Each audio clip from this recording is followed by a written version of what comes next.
Street, banking, finance so well. Were you able to translate that into doing your round and doing your capital arrangements with MindAffect? So you got like really, really good deals? Like, were people more willing to give you money? And then when they gave you money, you got really good deals because of it in your mind?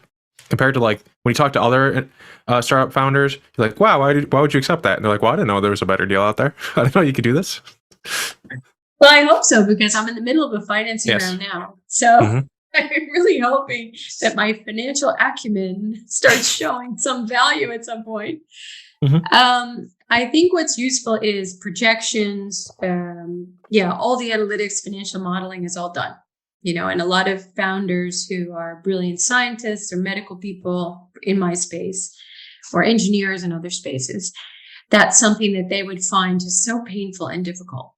So for me, that's very easy. So anytime an investor wants to watch, let's talk valuation or let's look at these projections, I'll say, oh, excellent. Let's look at my model, and I'll just change a few things and then they get exactly what they need.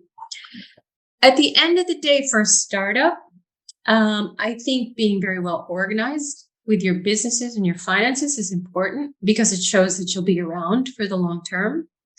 But what's really important is the idea, the market, the phase of the product of your product and where it is. So whether, for example, in medical certification or how, biggest question, how close are you to revenue?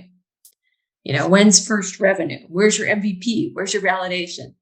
So those are really key. The financing, to me, I consider the financial model, the business plan, again, that's all stuff I was trained to do and spent many years doing it.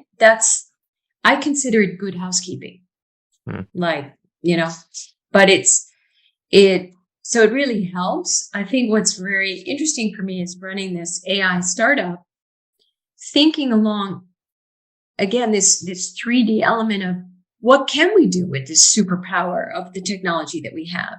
And that's been just, even though I was a banker for years and did lots of exciting, fun things, that's really cool. So that's like having a real superpower and not just being essentially a human calculator for some business to make more money.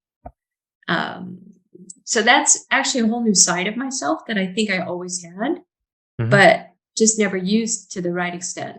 Maybe I used it to the extent possible in banking because I was pretty creative on the deals that I did and a lot of the clients that I covered. But this is a whole different. It's like going from, I don't know, a Fiat to a Porsche. It's just different speed, just completely different experience. It's cool. Well, it's tiring, but cool.